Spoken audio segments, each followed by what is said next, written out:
Hello guys, welcome back to NCERT portal. और आज हम शुरुआत कर रहे हैं क्लास 12th जो आपकी केमिस्ट्री उसका चैप्टर 1 द सॉलिड स्टेट। तो ये बहुत इम्पोर्टेंट आपका चैप्टर है एग्ज़ाम पॉइंट ऑफ व्यू से, तो प्लीज़ इसको पूरा और लास्ट तक ज़रूर देखिएगा। ये जो लेक्चर है आपका एक इंट्रोडक्शन टाइप लेक्चर रहेगा, जिसमें कि हम बात करेंगे कि इस चैप्टर में हमें कैसे और क्या चीज़ें पढ़नी है। तो सबसे पहले तो जैसा मैं हर एक वीडियो में कराता हूँ आपको ऑब्जेक्टिव्स हम देख लेते हैं कि इस पूरे चैप्टर में हमारे लिए क्या क्या पढ़ने को है। तो दिख रहा है यहाँ पे सबसे पहले तो हम जो है डिस्क्राइब करेंगे जनरल कैरेक्टरिस्टिक एक सॉलिड स्टेट के। तो ये तो सब जानते ही होंगे आपकी सॉलिड स्टेट जो होती है ना, एक पदार्थ की ठोस अवस्था, तो उसके क्या कैरेक्टरिस्टिक हो सकते हैं वो हम जानेंगे। हम डिस्टिंग्विश करेंगे एमोरफस और क्रिस्टलाइन सॉलिड्स में, ये सबसे इम्पोर्टेंट होगा। उसके अलावा हम आगे देखेंगे क्लासीफाई करेंगे क्रिस्टलाइन सॉलिड को on the basis of nature of binding force. फिर हम डिफाइन करेंगे crystal lattice and unit cell को। एक्सप्लेन करेंगे क्लोज पैकिंग ऑफ पार्टिकल्स क्या होता है। डिस्क्राइब करेंगे हम डिफरेंट टाइप ऑफ वॉइड्स, है ना, and a closed packed structures को। कैलकुलेट करना सीखेंगे हम packing efficiency and different type of cubic units, जो कि एक सॉलिड स्टेट में आपको मिलेगी। Calculate the density of a substance with its unit cell properties, ये भी बहुत ही इम्पोर्टेंट टॉपिक है। डिस्क्राइब करेंगे इन परफेक्शन और in the solids and their effect on the property, ये भी बहुत इंपॉर्टेंट है। And calculate the electrical and the magnetic property of solids and their structure. तो ये सारी चीज़ें हम एक एक करके जानेंगे, टॉपिक बाई टॉपिक्स में लेक्चर लेके आऊँगा। तो आज हम थोड़ा सा आपका इंट्रोडक्शन लेते हैं। तो यहाँ पे लिखा था वास्ट जो है majority of solid substances like a high temperature superconductors वाई कंपेटिबल, है ना, biocompatible and plastics silicon chips etc are distinct to play an ever expanding role in future development of science. तो ये जो एक इन्होंने बताया है कि जो सॉलिड सब्सटेंसेस हैं, तो ये जो होते हैं आपके क्या हाई टेम्परेचर सुपर कंडक्टर होते हैं, बायो कंपेटिबल प्लास्टिक्स होते हैं, आपके सिलिकॉन चिप्स जो होती हैं। तो ये जो है आगे का जो फ्यूचर आएगा हमारा साइंस का, उसमें ये सबसे ज़्यादा महत्वपूर्ण भूमिका निभा रहे होंगे। तो फ्रॉम आवर जो है यहाँ पे लिखा है अर्लियर जो है स्टडीज़, हमने पहले की स्टडीज़ में क्या पढ़ा है, तो वी नो दैट जो लिक्विड्स और गैस कॉल्ड फ्लूइड्स। तो याद रखिएगा जो लिक्विड होता है और गैस होती है उनको हम फ्लूइड्स करके बोलते हैं। फ्लूइड क्या होता है, तो फ्लूइड उनको बोला जाता है जो कि बह सकते हैं, है ना, हवा में उड़ सकते हैं। तो ऐसी जो चीज़ होती है उन्हें फ्लूइड्स कहा जाता है।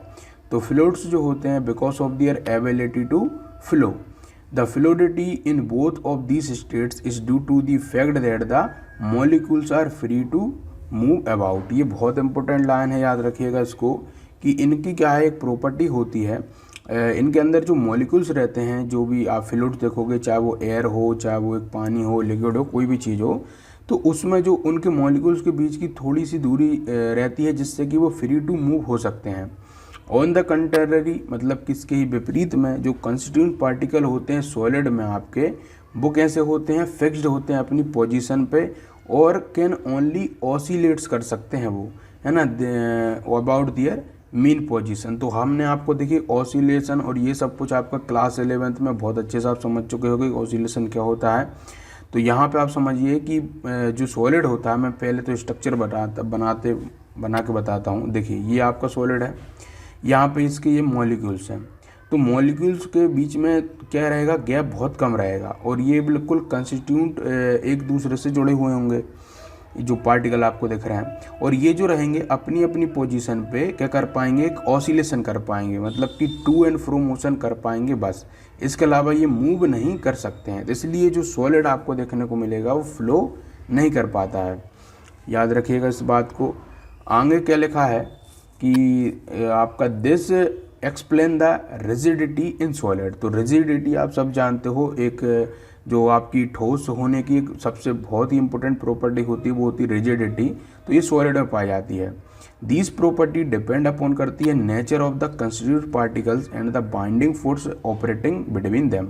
तो आपको हम बाइंडिंग फोर्स पढ़ाएंगे भाई साहब, बाइंडिंग फोर्स अलग अलग तरीका होता है है ना, न्यूक्लियस टू आपका इलेक्ट्रॉन, इलेक्ट्रॉन टू प्रोटॉन, किस तरह से ये सब चीज़ें होती हैं वो हम आगे के फर्दर लेक्चर में समझते जाएंगे। तो वाइंडिंग फोर्स से ये क्या होते हैं, आपके जुड़े हुए होते हैं।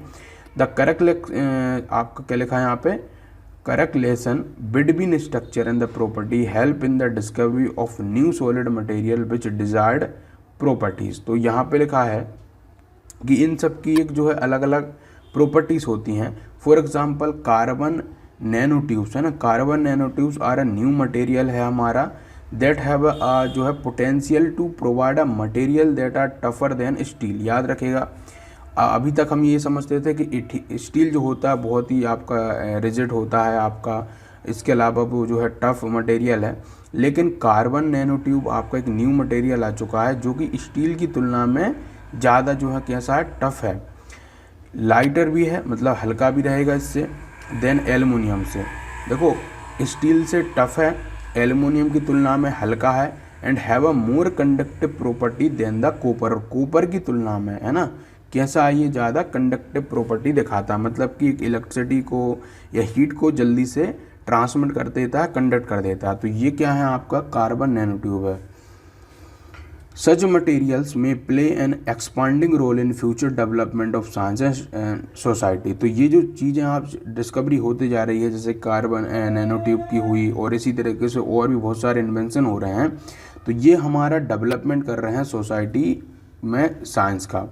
Some other materials which are expected to play an important role in future are high temperature superconductor हुए, magnetic materials हुआ, biodegradable polymers हुए, for packaging है ना, बायोकम्प्लेंस सॉलिड्स हुए, सर्जिकल इम्प्लीमेंट में यूज़ आते हैं इम्प्लांट्स में। तो ये इस तरह की जो चीज़ें हैं वो आगे चल के फ्यूचर में डेवलप हो रही हैं, और ये जो है एक तरीके से कह सकते हैं कि डेवलप होने के बाद हमारी साइंस का रुख ही बदल देंगी। लेकिन ये सब कुछ चीज़ें कब जो है पॉसिबल है, जब हम इन बेसिक चीज़ों को समझें। दस the study of this state जो है become more important in present scenario. तो यहाँ से आपको यहाँ पे एक पॉइंट देखने को मिल रहा है कि ये जो चीज़ें हमने अभी तक पढ़ी हैं वो हमें क्या चीज़ को शो कर रही हैं कि जो हम आज पढ़ने वाले हैं वो सभी क्या हो जाएगा, एक बेसिक आपका आइडिया बनेगा आगे की चीज़ों को समझने के लिए। तो ये आपकी क्यूरियोसिटी जगाने के लिए भी बहुत इंपॉर्टेंट है, इन सभी चीज़ों को आपको समझना कि कैसे जो है कौन सी चीज़ क्या यूज़ आती है, और कैसे सॉलिड जो है आपका स्टेट इतनी इम्पोर्टेंट भूमिका अदा करता है। इन दिस यूनिट, इस यूनिट में जो है इस चैप्टर में 20 सेल डिस्कस करेंगे हम डिफरेंट पॉसिबल जो है अरेंजमेंट ऑफ द पार्टिकल। अब देखो अरेंजमेंट ये बट थोड़ा सा कंफ्यूज लग रहा होगा, कैसा अरेंजमेंट होगा। अभी तो हमने इतना समझा कि जो हमारा पार्टिकल होते हैं कंस्टिट्यूट पार्टिकल, वो सीधे सीधे एक दूसरे से जो है एकदम पैक्ड होते हैं। तो फिर यहाँ पे अरेंजमेंट की क्या बात आ गई। तो ये जो पार्टिकल हम बना रहे हैं, ये जो मॉलिक्यूल्स हम बना रहे हैं, इन्हीं का एक अरेंजमेंट होता है डिफरेंट डिफरेंट टाइप का। उसको हम समझेंगे आगे कि वो कैसे अरेंजमेंट होता है उनका। और इसी अरेंजमेंट के कारण है ना, डिफरेंट डिफरेंट अरेंजमेंट होने के कारण हमको डिफरेंट क्या मिलते हैं, टाइप के स्ट्रक्चर्स मिलते हैं। एंड एक्सप्लोर करेंगे कि why different arrangement of the structure जो है यूनिट जो है लैंड डिफरेंट जो है प्रॉपर्टीज़ टू सॉलिड, और इन्हीं अरेंजमेंट के कारण डिफरेंट प्रॉपर्टी मिलती है हमें सॉलिड में। आप एक चीज़ और सोचिएगा, सॉलिड तो आपका एल्युमिनियम भी होता है, सॉलिड आयरन भी होता है, सॉलिड स्टील भी होता है, बट आप देखोगे कि उनकी सभी की जो प्रॉपर्टी आपको देखने को मिलेगी वो डिफरेंट मिलेगी। ऐसा क्यों हो रहा है, क्योंकि उनके अंदर जो कंस्टिट्यूट्स जो है पार्टिकल्स हैं, जो मॉलिक्यूल्स हैं, उनकी डिफरेंट अरेंजमेंट है। इसी तरीके से आप देखोगे तो जो आपका आयरन होगा वो ज़्यादा थोड़ा आपको टफ मिलेगा, है ना, एल्युमिनियम की तुलना में। तो ये सब कुछ किसकी वजह से है, मॉलिक्यूल्स की जो है अरेंजमेंट की वजह से, वो सब हम देखेंगे। तो we will also learn how these property get modified due to the structural imperfection or by a presence of a impurity in a minute amount। देखो ये बहुत इंपॉर्टेंट लाइन है। क्या होता है, जो प्रॉपर्टीज़ बाय नेचर हैं वो तो रहती हैं, बट क्या होता है कभी कभी जब इनको एकदम आप ओर से निकालते हो या मैटर को आप जो है हीट वगैरह करके दूसरी शक्ल देने की कोशिश करते हो, तो इनके अंदर का जो कंस्टिट्यूट पार्टिकल्स होते हैं वो डिफरेंट हो जाते हैं, या फिर बोल सकते हैं उनमें इम्परफेक्शन आ जाती है। और उन इम्परफेक्शन की वजह से इनका जो स्ट्रक्चर रहता है, इनकी जो प्रॉपर्टी रहती है, वो भी क्या हो जाती है, डिफ़र हो जाती है, मॉडिफाई हो जाती है। तो उसको भी हम समझेंगे कि कैसे जो है कंस्टिट्यूट पार्टिकल्स में या फिर एक आपके मेटल हुआ, इन सभी में कैसे इम्प्योरिटीज आ जाती हैं, उसको भी हम देखेंगे आगे चल के। आगे आप देखिए, तो अब हम पढ़ने जा रहे हैं आपका general characteristics of a solid state. ये बहुत इंपॉर्टेंट टॉपिक है। तो यहाँ पे लिखा है कि इन क्लास 11th में हमने जो है पढ़ चुके हैं, लर्न कर चुके हैं कि मैटर जो होता है वो can exist in a 3 states, namely solid, liquid और गैस। तो हमने देखा था कि दुनिया का कोई भी पदार्थ हो वो 3 अवस्थाओं में पाया जाता है। पहला तो है आपका सॉलिड, दूसरा है लिक्विड और थर्ड है गैस। अब इन्हीं के बेस पे हम आगे चलेंगे और पढ़ेंगे कि कैसे जो है इन सभी में डिफरेंस आती है। तो under a given set of the condition of temperature and pressure, यदि आप टेम्परेचर को और प्रेशर को एकदम सेम रखते हो तो which of these would be the most stable state of a given substance depend upon the net effect of 2 opposing factor. तो लिखा है कि यदि आपने टेम्परेचर को मेंटेन करके रखा है, आपने प्रेशर को मेंटेन करके रखा है, तो इनमें से कौन सा क्या फैक्टर दिखाएगा वो उसके अपोजिंग फैक्टर पर निर्भर करेगा, है ना। तो ये बात थोड़ी सी आपको दिमाग में नहीं बैठी होगी, लेकिन अभी बैठ जाएगी जब हम आगे की लाइन पढ़ेंगे। These are the intermolecular forces. तो ये कौन से अपोजिंग फैक्टर्स हैं, तो वो हैं आपके इंटरमोलिकुलर फोर्सेस। इंटरमोलिकुलर फोर्सेस क्या होता है, 2 मॉलिक्यूल जब होते हैं तो उनके बीच का जो फोर्स रहता है, चाहे वो अट्रैक्शन का हो चाहे वो रिपल्सन का हो, तो उसे बोला जाता है इंटरमोलिकुलर फोर्सेस, जो कि which tend to keep the molecules, या फिर जो एटम होते हैं और आयन होते हैं, closer, and the thermal energy which tend to keep them apart by making them more move faster.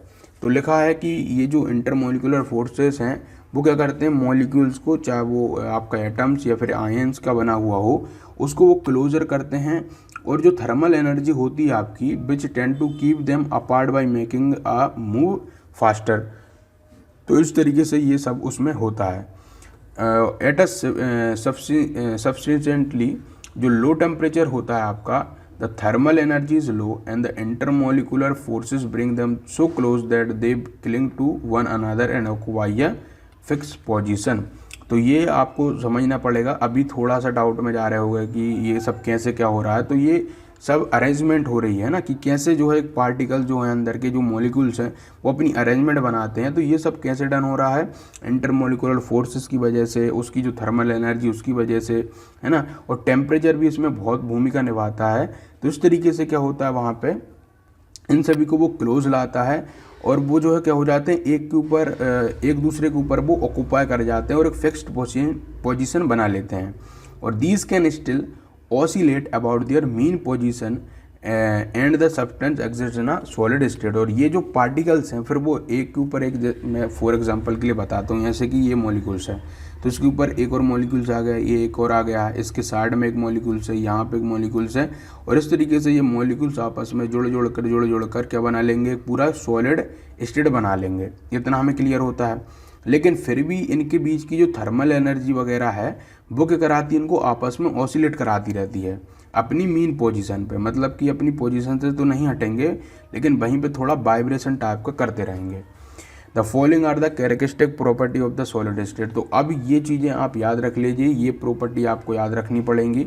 सबसे पहली जो आपकी प्रॉपर्टी होती है एक सॉलिड स्टेट की, वो होती है इनके पास क्या होता है, they have definite mass, volume and shape. इनके पास एक क्या होगा, निश्चित मास होगा, एक वॉल्यूम होगी और एक शेप होगा।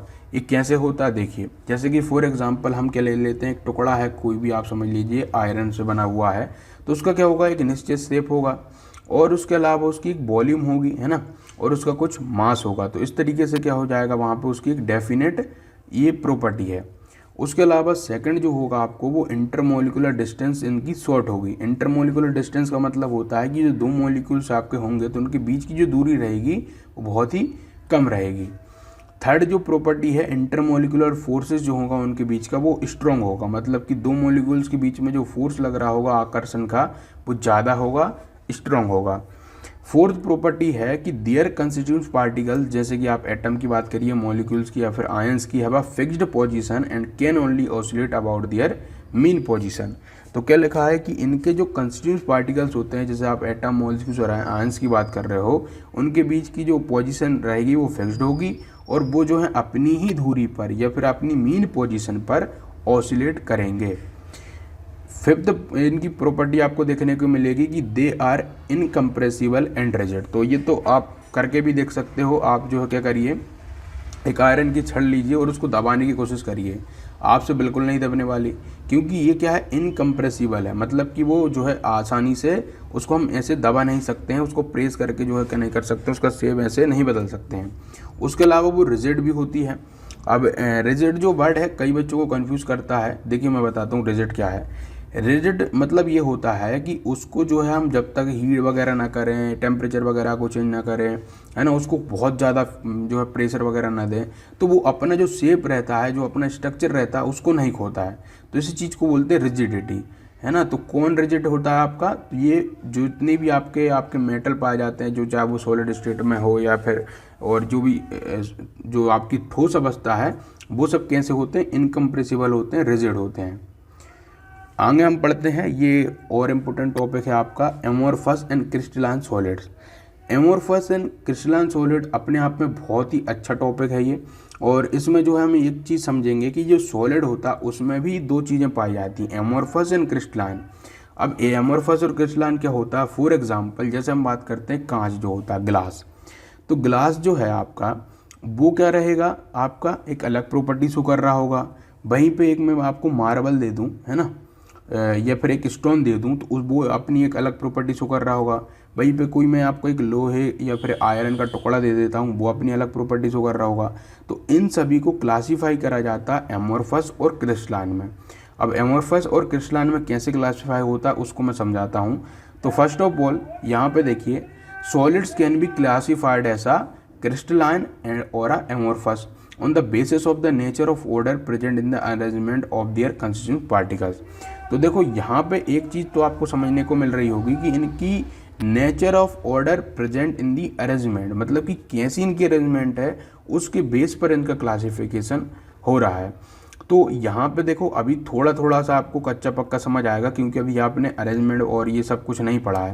लेकिन जैसे हम वो टॉपिक करा लेंगे फिर ये आपको टॉपिक एकदम से क्लियर होगा। पहले जरा इसको पढ़ लेते हैं, फिर हम आगे की जो चीज़ें पढ़ेंगे। तो लिखा है कि क्रिस्टलाइन सॉलिड जो होते हैं वो क्या होते हैं, usually consist of a large number of a small crystals, each of them having a definite जो है कैरेक्टरिस्टिक ज्योमेट्रिकल शेप। तो यहाँ पे याद रखिएगा, जितने भी क्रिस्टलाइन सॉलिड होते हैं आपके, ये यहाँ पे वर्ड है, इसको हाईलाइट में करा दे रहा हूँ। तो क्रिस्टलाइन सॉलिड होते हैं उनमें क्या होता है, बहुत बहुत छोटे छोटे से स्मॉल क्रिस्टल्स होते हैं, और हर एक में क्या होता है, डेफिनाइट जो है कैरेक्टरिस्टिक ज्योमेट्रिकल शेप होता है उनका। ज्योमेट्रिकल शेप मतलब कैसा हो सकता है, पेंटागन, हेक्सागन, है ना, स्क्वायर, सर्कल, किसी भी तरह का मतलब ज्योमेट्रिकल शेप होगा। कोई भी गड़बड़ ऐसा शेप नहीं होगा, उसमें ज्योमेट्री होगी। अब जो दो तरह की चीज़ें होती, पहले तो ये आप समझ लो, ज्योमेट्री और सिमेट्री। देखो सिमेट्री क्या चीज़ होता है, सिमेट्रिकल जब हम बोलते हैं तो उसका मतलब होता है कि जो चीज़ इस तरफ है ना, जैसे मैंने कहा आपका लेफ्ट हैंड साइड जो है वही राइट साइड हैंड साइड होगा, तो ये होती है सिमेट्री। लेकिन ज्योमेट्री जो होती है वो होती है कि आपका ओवरऑल जो देखोगे आप तो वो इक्वल आपको नज़र आएगा, है ना। थोड़ा इसके बारे में हम बाद में बात कर लेंगे, लेकिन अभी आप इतना समझ लीजिए कि ज्योमेट्रिकल शेप उसका होता है। और जो अरेंजमेंट होती है कंस्टिट्यूट पार्टिकल्स की, जैसे कि आप एटम की बात करिए या फिर मॉलिक्यूल्स की या फिर आयंस की बात करिए, क्रिस्टलाइन जो है crystal is ordered and a repetitive in a 3 dimension. ये बहुत इंपॉर्टेंट है। अब 3 डायमेंशन कैसे होता है, जैसे कि यहाँ पे मैं बताता हूँ, ये आपके मॉलिक्यूल्स हैं या फिर आयंस वगैरह इस तरीके से ये रखे हुए हैं। तो ये क्या होंगे, 3 डायमेंशन में होंगे, मतलब कि इसके ऊपर एक और होगा, इसके पीछे एक और होगा। तो इस तरीके से क्या हो जाएगा, ये पूरा 3D में अपना एक स्ट्रक्चर बना रहे होंगे ये आयंस। और ये जो होंगे, देखिए यहाँ पे एक वर्ड आया था, कैसा होगा, वो ऑर्डर्ड होगा। ऑर्डर का मतलब क्या होता है कि उनका एक निश्चित ऑर्डर होगा। मतलब कि यदि ये एक के ऊपर एक इस तरह से रखे हैं, देखिए यहाँ पे ऐसे इस तरह से, तो यहाँ पे ये रखा हुआ है। तो इसमें और इसमें आप फ़र्क देखिए, इसको मैं ए बोल देता हूँ, इसको मैं बी बोल देता हूँ। तो इसके आप देखोगे तो यहाँ पे क्या बन रहा है, आपको बॉर्ड नज़र आ रही होगी बीच में, लेकिन बी वाले में बॉर्ड हमें बहुत कम नज़र आ रही है। तो ए वाले का ऑर्डर डिफरेंट है, बी वाले का अलग है, लेकिन इनमें दोनों में कॉमन क्या है, इनका रिपीटेटिव है। मतलब कि दोनों में आप देखोगे तो इनको मैं रिपीट करते जाऊँगा और ऐसे करके ये बहुत बड़ा स्ट्रक्चर बन जाएगा। तो ये जो चीज़ होती है इसको बोलते हैं हम क्या, ऑर्डर एंड रिपीटेटिव। और ये किस में है, 3D में है, 3 डायमेंशन में है। देखो अभी मैं जैसा कहा आपको कच्चा पच्चा थोड़ा सा समझ आ रहा होगा, लेकिन जैसे मैं आगे बढ़ाऊंगा लेक्चर को आपको पूरा क्लियर हो जाएगा। अब हम आगे जो है पढ़ते हैं, देखिए क्या लिखा है यहाँ पे, If we observe the pattern in one region of the crystal, we can जो है predict accurately position of particle in any जो है आपका region of the crystal, however far they may be from the place of observation। बहुत important line है, ध्यान से सुनो क्या हो रहा है। बोल रहा है यदि हम ऑब्जर्व करें किसी भी पैटर्न को, है ना, जैसे मैंने अभी आपको ए और बी पैटर्न बताया ना, उन्हीं को, तो वन रीजन ऑफ क्रिस्टल में, तो वी कैन प्रेडिक्ट एक्यूरेटली जो पोजीशन होगी आपकी पार्टिकल की किसी भी रीजन में of the crystal, however far they may be from place of the observation. Thus crystal has a long range order which means that there is a regular pattern of arrangement of particle which repeat itself periodically, है ना, periodically over the entire crystal। तो यहाँ पे एक बात याद रखिए, जो मैंने यहाँ पे बताया आपको, ये क्या चीज़ है, ये सिंपल ये बोल रहा है कि ये जो रहेगा आपका अपने आप को दोहराता रहेगा, है ना, ये पूरा से जितना हो सके उतना लंबा जा सकता है ना। इस तरीके से जो ऊपर वाला है वो भी इसके ऊपर इस तरीके से आ सकता है, और ये बहुत ही जो है क्या होता है आपका देखोगे तो पीरियडिकली होता है, मतलब कि एक के बाद एक ये आएंगे और इनके ऊपर नीचे और एक 3 डायमेंशन ये बनाएंगे स्ट्रक्चर। तो ये यहाँ पे लिखी हुई है बात। सोडियम क्लोराइड जो होता है NaCl जो रहता है आपका, एंड क्वार्ट्ज जो होते हैं आर टिपिकल एग्जाम्पल होते हैं क्रिस्टलाइन सॉलिड का, है ना। अब कुछ कुछ याद कर लीजिएगा, जैसे कि हम बात करें ग्लास की, रबर की, एंड मैनी प्लास्टिक जो है do not form a crystal when they are liquid, जो लिक्विड को हम सॉलिडिफाई कर देते हैं ऑन कूलिंग। ये बहुत इंपॉर्टेंट चीज़ है कि ग्लास जो होता है आपका, आप समझते हो कि यार ग्लास जो है क्रिस्टल है, लेकिन ग्लास क्रिस्टल नहीं होता है। क्यों नहीं होता है? क्योंकि यदि आप इनको क्या कर दोगे, लिक्विफाई कर दोगे, या फिर इनको आप जो है क्या करोगे, देखोगे तो वो क्या हो जाएंगे आपके, इनका जो ऑर्डर रहेगा अंदर का वो चेंज हो जाएगा, है ना। तो इस तरीके से आप देखोगे तो ग्लास, रबर और many plastic do not form a crystals when they're liquid जो है solidified on cooling. These are called amorphous solid, और इन्हीं को हम क्या बोलते हैं, एमोर्फस सॉलिड बोलते हैं। ये क्रिस्टल सॉलिड नहीं होते हैं। क्रिस्टल सॉलिड का एग्जाम्पल उन्होंने क्या दिए हैं, 2 एग्जाम्पल दिए हैं। पहला दिया सोडियम क्लोराइड का, है ना, और एक और दिया क्वार्ट्ज का। तो यहाँ पे मैं आपको इमेजेस बता देता हूँ दोनों की, सोडियम क्लोराइड की और क्वार्ट्ज की, जिससे कि आपको दिमाग में बना रहेगा कि ये जो है कैसे दिखते हैं। तो पहले हम इनकी इमेज देख लेते हैं। तो देखिए बच्चों, यहाँ पे आपको दिख रहा होगा, ये तो होता है NaCl, और NaCl जो आप सभी जानते हो क्या होता है, नमक होता है आपका। तो ये NaCl आपको दिख रहा है। इसके अलावा इसके कंस्टिट्यूएंट पार्टिकल की हम बात करते हैं, तो यहाँ पे देखिए इस तरीके से ये कुछ आपको शेप दिख रहे हैं इसके। तो ऐसे करके ये बना होता है और एक क्रिस्टल की फॉर्म में होता है। आपने देखा होगा नमक को जब आप हाथ में लोगे तो उसको आपको क्या दिखेंगे, क्रिस्टल दिखते हैं, तो इसलिए इसको क्रिस्टलाइन सॉलिड कहा जाता है। अब मैं आपको बताता हूँ आपका क्वार्ट्ज कैसे होते हैं और कैसे वो दिखते हैं और उसका कैसा शेप होता है। तो यहाँ पे देखिए गाइस, आपके क्वार्ट्ज दिख रहे हैं आपको, बिल्कुल क्रिस्टल ही होते हैं ये, है ना। आप इनको क्रिस्टल की तरह समझ सकते हो। और जो क्वार्ट्ज होते हैं उसको मैं बात करूं तो आप देखते हो कि रूबी जो होती है ना, और बहुत सारे ऐसे ही स्टोन टाइप के आपको देखने को मिलते हैं। ये सब किसके एग्जांपल हैं, क्वार्ट्ज के एग्जांपल हैं। ये देखिए बहुत सारे क्वार्ट्ज हैं यहाँ पे, हम सभी को करके देख लेते हैं। ये देखिए स्टोन टाइप के होते हैं, ये देखने में स्टोन लगते हैं, है ना, इनको क्वार्ट्ज कहा जाता है। और यहाँ पे मैं आपको बताता हूँ, ये देखिए, तो इनके कुछ नाम भी होते हैं इन क्वार्ट्ज के, आप चाहो तो इनको याद रख सकते हो। जैसे कि आपका एक है रूटिलेटेड क्वार्ट्ज, एक है पैरासिलट कार्लिनियन, है ना, स्मोकी क्वार्ट्ज, मिल्की क्वार्ट्ज, एक है रोज क्वार्ट्ज, एक है एवेंचुरिन, है ना, ओनिक्स, एगेट। तो ये बहुत सारे एग्जाम्पल हैं। एक जेस्पर भी है आपका, एक यहाँ पे दिख रहा होगा आपको, और एक साइट्राइन भी दिख रहा है आपको। तो ये सब क्वार्ट्ज होते हैं और ये क्रिस्टल होते हैं। यदि हम इनको तोड़ के भी देखोगे तो ये क्रिस्टल की ही फॉर्म में निकलेंगे। और इसके अलावा मैं थोड़ा सा इनका स्ट्रक्चर की बात करूं तो ज़रा मैं आपको स्ट्रक्चर और बता देता हूं इसका। तो यहाँ पे देखिए मैंने इनका स्ट्रक्चर निकाला हुआ है ना। तो ये आपका स्ट्रक्चर इस तरीके से होता है इनका, आपको दिख रहा होगा। तो 3D में इस तरीके से बनाते हैं, 2D क्रिस्टल स्ट्रक्चर है इनका ये। तो इतना आपको काफ़ी होगा समझने के लिए क्वार्ट्ज को। बाकी आप भी अपनी नेट पे सर्च करके देख लीजिएगा, मोबाइल वगैरह पे, है ना, इनके बारे में। तो इतना हमने समझा किसके बारे में, क्वार्ट्ज और सोडियम क्लोराइड जो कि क्रिस्टलाइन सॉलिड्स होते हैं। और जैसे मैं बता रहा था आपको भाई साहब, रबर हुई, है ना, जो आप यूज़ करते हो प्लास्टिक्स जो हुए हैं, ग्लास जो हुआ, ये सब कुछ एमरफस होते हैं। इनको आप एक ट्रिक से याद रख सकते हो। देखिए, प्लास्टिक को आप जब गर्म करोगे या उसको थोड़ा सा आप हीट दोगे तो कैसा हो जाएगा, वो एकदम लिक्विड बन जाएगा, ऐसे ही होता है ना। उसके अलावा आप गिलास को भी ज़्यादा गर्म कर दोगे तो वो भी एक फ्लूइड सा बन जाएगा, है ना, लिक्विड हो जाएगा वो। उसके अलावा आप रबर को भी इसी तरीके से चेंज कर सकते हो।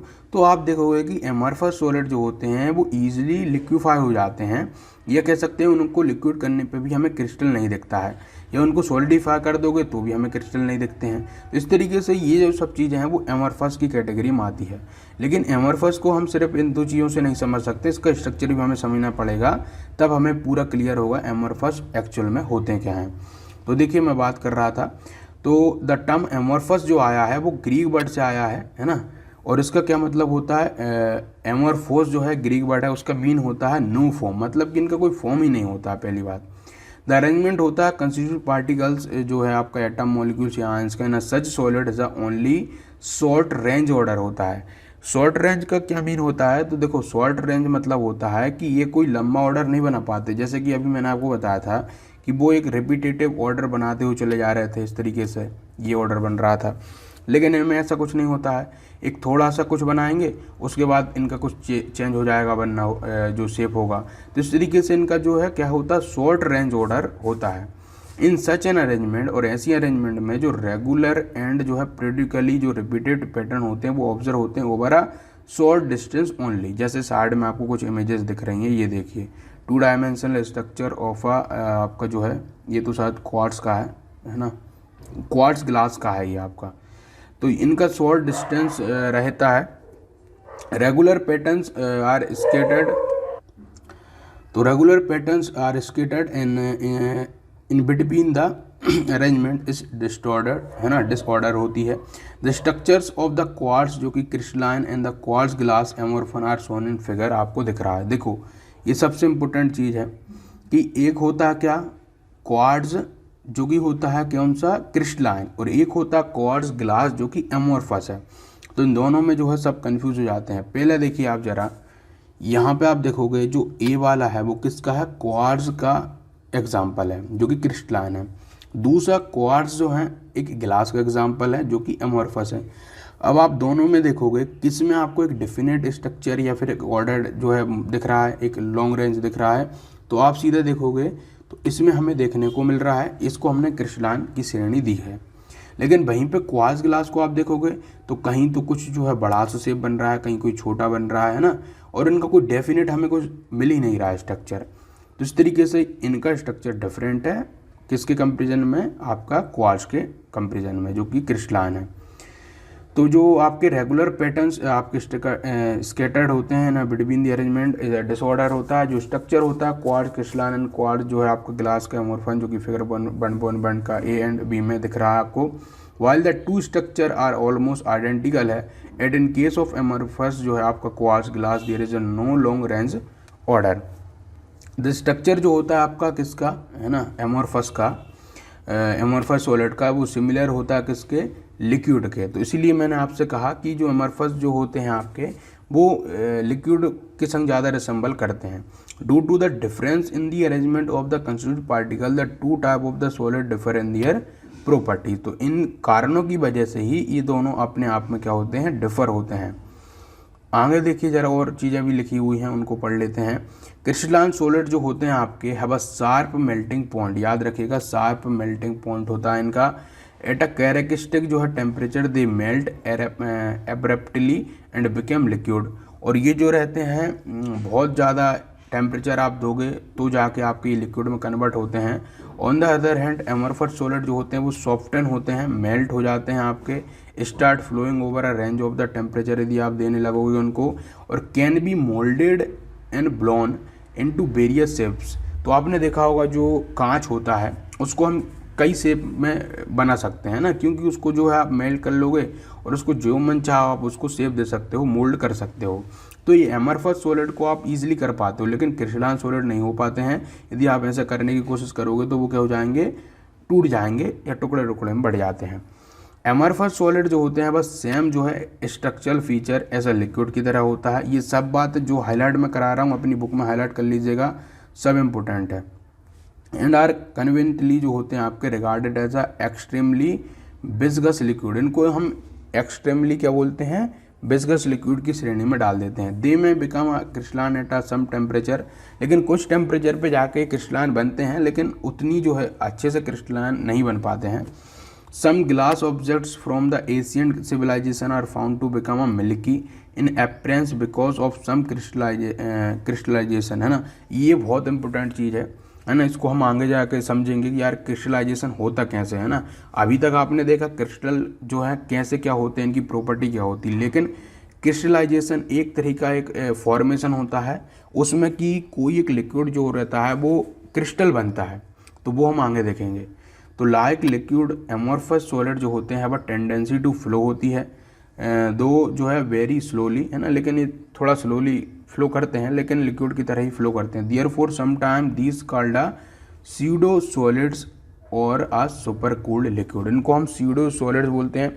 स्यूडो मतलब क्या होता है, विपरीत सॉलिड का, और सुपर कूल्ड लिक्विड मतलब कि इनको हमने सुपर कूल्ड मतलब कि आप लिक्विड ले लीजिए, जैसे फॉर एग्जांपल आप ले लीजिए वाटर, तो वाटर को आप सुपर कूल्ड कर दो एकदम, तो कूल करने पे क्या हो जाएगा, आइस बन जाएगा, और जो आइस जो उसकी होगा वो आपका एक एमरफस बन जाएगा, है ना। एमरफस सॉलिड का एग्जांपल होगा, तो इनको हम सुपर कूल्ड लिक्विड बोलते हैं या फिर स्यूडो सॉलिड्स बोलते हैं। मतलब कि ये सॉलिड की तरह तो दिखते हैं लेकिन सॉलिड होते नहीं हैं, ये हमें धोखा देते हैं, तो इसलिए इसको स्यूडो करके कहा जाता है। एमरफस सॉलिड जो होते हैं आर आइसोट्रोपिक इन नेचर, ये बहुत ही इंपॉर्टेंट चीज़ है भाई साहब। जिसको बंदे को पता आइसोट्रोपिक क्या होता है पहले तो कमेंट बॉक्स में लिखिए, है ना। मैं वैसे तो आपको बता ही दूंगा। ये देखो, इस चीज़ को समझने के लिए आपको थोड़ा सा मुझे ग्राफ बताना पड़ेगा या जो डायग्राम है वो बताना पड़ेगा। आइसोट्रोपिक जो होते हैं वो इस तरीके से होते हैं कि जैसे कि हमारे क्या सॉलिड है या कोई स्ट्रक्चर है, तो उसकी जो प्रॉपर्टी होगी, है ना, आइसो मतलब होता है सेम, और उसका जो ट्रॉपिक आपको मिलेगा वो हर जगह सेम मिलेगा, है ना। तो उसे हम बोलते हैं क्या, आइसोट्रॉपिक, जो कि हर डायमेंशन में हर तरीके से सेम हो, तो इस चीज़ को कहा जाता है आइसोट्रॉपिक। इसका एक एग्जांपल दिया गया है, मैं आपको वो आगे बताऊंगा। तो एमोर्फस सॉलिड आइसोट्रॉपिक होते हैं नेचर में। Their property such as a mechanical strength जो हुई, है ना, रेफ्रेक्टिव इंडेक्स जो हुआ, रेफ्रेक्टिव इंडेक्स आप सभी जानते हो, है ना, जहाँ पे जाके आपकी जो एक रे ऑफ जो लाइट होती है वो बेंड करती है ना, तो उसको हम बोलते हैं रेफ्रेक्टिव इंडेक्स, जो कि आपने 10th क्लास में पढ़ ही लिया होगा। तो मैकेनिकल स्ट्रेंथ की बात कर लें, रेफ्रेक्टिव इंडेक्स की बात कर लें, इलेक्ट्रिकल कंडक्टिविटी की बात कर लें, जो होती है सेम होती हैं हर एक डायरेक्शन में, है ना। आप किसी भी डायरेक्शन से लो आपको सेम ही मिलेंगी। अब ऐसा क्यों होता है, देखो ज़रा, क्योंकि इनका जो है आप देखोगे पूरी जो स्ट्रक्चर आप अंदर देखोगे तो वो पूरा कैसा हुआ है, एक तरह का शेप नहीं है इनका, तो उसके कारण से जो इलेक्ट्रिकल कंडक्टिविटी है, रेफ्रेक्टिव इंडेक्स है, वो सब क्या हो जाती हैं, आपस में डिस्ट्रीब्यूट हो जाती हैं, जिसकी वजह से आपको हर एक डायरेक्शन से इसका जो है क्या मिलेगा, सेम प्रॉपर्टी मिलेगी। और आगे भी लिखा है इन्होंने कि it is because there is a no long range है इनका। अब ज़्यादा लंबा रेंज होता ही नहीं है इनका। अब रेंज क्या होता है, जैसे मैंने आपको बताया था जो ऑर्डर हैं आपके, जैसे कि ये वाले, तो इनका लंबा इतना रेंज नहीं होता, ये छोटे छोटे होते हैं, जिसके कारण से जो इनकी प्रॉपर्टी होती हैं वो आपस में अच्छे से डिस्ट्रीब्यूट हो जाती हैं। तो आगे भी लिखा है इन्होंने कि लॉन्ग रेंज नहीं होता है इनका, इस कारण से इनकी जो आइसोट्रोपिक नेचर होता है, arrangement of particle is not definite जो होता है along all the direction. Hence the overall जो अरेंजमेंट आपको मिलेगी वो become equivalent in all the direction and therefore value of any physical property would be same along any direction. अब आगे हम बात करें क्रिस्टलाइन सॉलिड की, तो इसका अपोजिट होगा, सीधी सी बात है। तो क्रिस्टलाइन सॉलिड जो होता है वो एनिस्ट्रोपिक होता है नेचर में। एन आइसोट्रोपिक जो होता है उसका क्या मतलब है कि वो जो होगा वो हर डायरेक्शन में आपको उसकी जो प्रॉपर्टी रहेगी वो डिफरेंट मिलेगी। तो सम ऑफ दियर फिजिकल प्रॉपर्टी जो है लाइक का इलेक्ट्रिकल रेजिस्टेंस और रिफ्रैक्टिव इंडेक्स शो करेगा डिफरेंट वैल्यू व्हेन मेजर आप करोगे along a different direction in the same crystal में। तो इस तरीके से आपको देखने को मिलेगा जो क्रिस्टलाइन सॉलिड के पास ये सब कुछ अलग अलग होती है, अलग अलग प्रॉपर्टी आपको अलग अलग उसमें मिलती है उसको मेजर करने में। और ये जो है किसके कारण अराइज होता है, तो this arise from the different arrangement होता है of the particle in a different direction में। कैसे होता है, जैसे आप देखोगे तो यहाँ पे आप कैसे जाओगे, C to D जाइए, तो C to D जाने में क्या हो रहा है, एक आपका शेप ये आ रहा है, फिर एक आएगा, फिर एक आ रहा है, इस तरीके से आपका हो रहा है ना। लेकिन वहीं पे आप A to B जाइए, तो A to B जाने पे क्या हो रहा है हमें, जो आप इस तरीके से ये वाला आयन देखिए, तो वो सारे के सारे आयन कैसे सेम है। अब चूंकि यहाँ से जो सारे आयन सेम है, तो यहाँ से आपकी क्या हो जाएगी, इलेक्ट्रिक प्रॉपर्टी डिफरेंट हो जाएगी। अब यहाँ से C2 जब हम D जा रहे हैं, तो वहाँ पे क्या हो रहा है, जो कंस्टिट्यूट आयंस हैं या फिर जो एटम है, मॉलिक्यूल जो कुछ भी है, वो सब अपने आप में डिफर है। यहाँ पे दूसरा आयन है, फॉर एग्जांपल के लिए मैं बोल देता हूँ कि ये आपका था सोडियम, ये था क्लोराइड, तो सोडियम क्लोराइड, फिर जो आपका सोडियम, फिर क्लोराइड, सोडियम क्लोराइड, इस तरीके से। लेकिन हम A to B जाते हैं तो हमें क्या मिल रहा है, क्लोरीन क्लोरीन क्लोरीन क्लोरीन, इस तरीके से। या फिर मैं एक और एग्जांपल आपका लूँ, वैसे 2 एग्जांपल दिए इसमें, लेकिन आप एक एग्जांपल ये भी ले सकते हो। इसमें क्या हो रहा है आप देखोगे तो सोडियम सोडियम, तो इस तरीके से यहाँ पे जो प्रॉपर्टी होगी वो डिफरेंट हो जाएगी। तो इस तरीके से एनिस्ट्रोपी नेचर इनका होता है क्रिस्टलाइन सॉलिड का, और जो आपको यहाँ से समझ भी आ रहा होगा। तो दिस इज इलस्ट्रेटेड, आपको फिगर 1.2 में बता दिया था। दिस फिगर शो करता है simple 2 dimensional pattern of the arrangement of 2 kind of the atom की। मैकेनिकल प्रॉपर्टी की हम बात करते हैं, देखिए आगे लिखा है mechanical property such as resistance जो होता है to shearing stress might be quite different in 2 directional indicated in figure. एक और चीज़ याद रखिएगा, आपने यदि क्लास आपकी जो 11th है उसमें एक चैप्टर है जिसमें कि आप स्ट्रेस वगैरह के बारे में पढ़ते हो, ये क्या होता है क्या नहीं होता, तो प्लीज़ उसको तो ज़रूर देख लीजिएगा, क्योंकि जब तक आप वो चैप्टर नहीं देख पाओगे, नहीं समझ पाओगे, तो ये तो आने वाला नहीं है आपको समझ। क्योंकि उसमें जो है बहुत सारी प्रॉपर्टीज़ बताई उन्होंने सॉलिड को लेके, रिजिडिटी को लेके, तो वो सब यहाँ पे भी एप्लीकेबल होगी। तो इसलिए आप उसको पहले देख लो अच्छे से, फिर इसको जो है देखना अच्छे से। तो यहाँ पे क्या लिखा है कि क्वाइट डिफरेंट इन 2 डायरेक्शंस जो होते हैं इंडिकेट करते हैं, फिगर में आपको दिख रहा है। तो डीफॉर्मेशन इन CD क्या है यहाँ पे, ये वाला, ये देखिए, ये C और D। तो CD में क्या मिल रहा है हमें, जो directional displacement row which have 2 different type of atom है, वाइल AB में क्या मिल रहा है हमें, जो डायरेक्शन रोज है made of 1 type of atom से बनी है, जैसे मैंने सोडियम और क्लोरीन से समझाया आपको। तो the difference between the crystalline solid and the amorphous solid are summarised in table 1.1 में कर दी इन्होंने। अब 11 जो आपकी टेबल है 1.1 उसको हम समझ लेते हैं, है ना। जो कुछ भी हमने पढ़ा इन्होंने सारा का सारा क्या करा, एक टेबल की फॉर्म में दे दिया है। तो देखिए ज़रा क्या क्या है। सबसे पहली और इम्पोर्टेंट, तो यहाँ पे देखिए सबसे पहला तो क्या लिखा है इन्होंने, शेप को लेके। तो जो क्रिस्टलाइन सॉलिड का शेप कैसा होता है, वो डेफिनेट कैरेक्टरिस्टिक्स होते हैं, ज्योमेट्रिकल शेप होता है, जैसा मैंने आपको अभी पढ़ाया था। उसके अलावा एमोर्फस सॉलिड की हम बात करें तो इरेगुलर शेप होता है, कोई भी किसी भी तरह का शेप हो सकता है, ऐसा कुछ नहीं है एकदम एक अच्छा पैटर्न होगा, है ना। तो इनका इरेगुलर शेप होता है। मेल्टिंग पॉइंट की आप बात करो किसकी, क्रिस्टलाइन सॉलिड की, तो ये मेल्ट होते हैं sharp and a characteristic temperature पे। वहीं पे एमोर्फस सॉलिड जो होते हैं वो ग्रेजुअली सॉफ्टन हो जाते हैं over range of the temperature. मतलब ये है इनका, समझो बहुत ही इंपॉर्टेंट चीज़ है ये तो, है ना। कई बच्चों को यहीं पे उल्टियाँ आ रही होंगी समझने में। देखो शार्प कैरेक्टरिस्टिक क्या होता है, व्हाट इज मीन बाय ये मेल्ट एट अ शार्प, और एक है ग्रेजुअली। तो शार्प का मतलब मैंने कहा आपसे कि क्रिस्टल था, मैंने उसको क्या दिया 99 डिग्री सेल्सियस टेम्परेचर कर दिया, लेकिन उसका जो टेम्परेचर है, जो मेल्टिंग है वगैरह वगैरह, वो एकदम से क्या हो जाएगा, कुछ भी इसमें नहीं बदलाव आएगा। लेकिन जैसे ही मैं 1 डिग्री बढ़ा दूंगा, मतलब कि मैं 100 डिग्री अपना टेम्परेचर कर दूंगा, है ना। वैसे तो ये सब कुछ 100 डिग्री पे इतने जल्दी नहीं होते, इनको 1000 डिग्री सेल्सियस चाहिए होता है, मैं एग्जाम्पल के लिए ले रहा हूँ।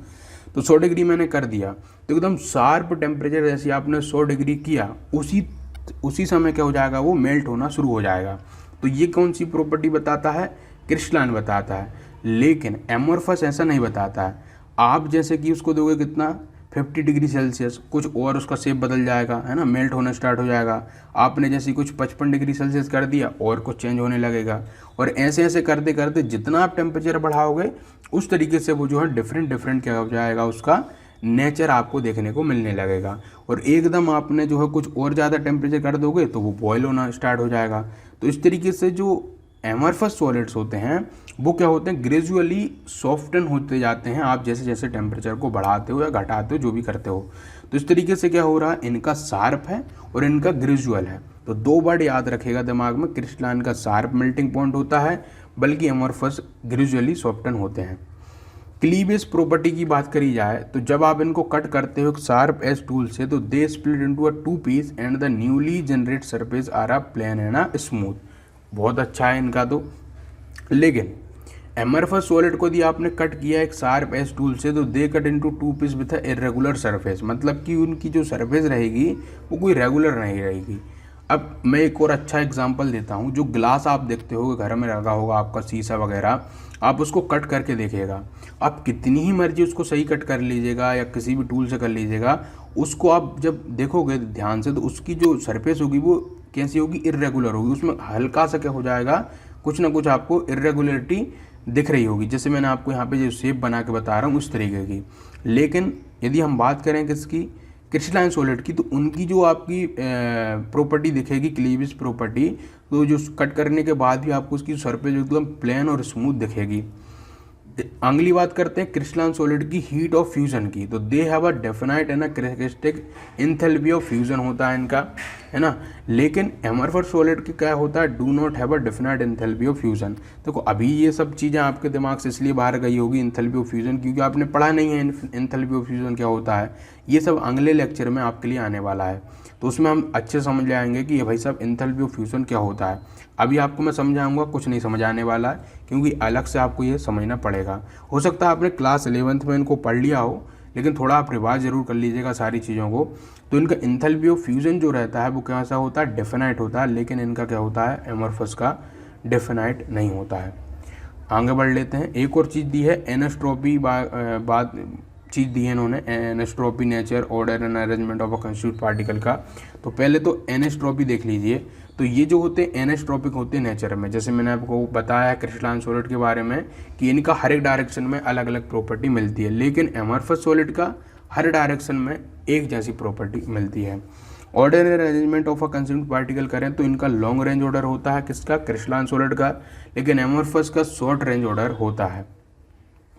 आगे और कुछ चीज़ें दी हैं बिसाइड्स जो है crystalline and amorphous solid, there are some solid which apparently appear amorphous but have a microcrystalline structure. क्या लिखा है इन्होंने कि देखने में तो एमरफस लगते हैं, ऐसे कुछ और सॉलिड्स भी हैं जो कि देखने में एमरफस लगेंगे, लेकिन उनको आप देखोगे ध्यान से तो वो माइक्रो क्रिस्टलाइन स्ट्रक्चर से बने हुए होते हैं। और इनको हम बोलते हैं कैसा, पॉली क्रिस्टलाइन सॉलिड, है ना। तो ऐसे जिनको कि माइक्रो क्रिस्टलाइन स्ट्रक्चर होता है। मेटल जो होते हैं ओफन अकोर इन अ पॉली क्रिस्टलाइन कंडीशन, ये याद रखेगा।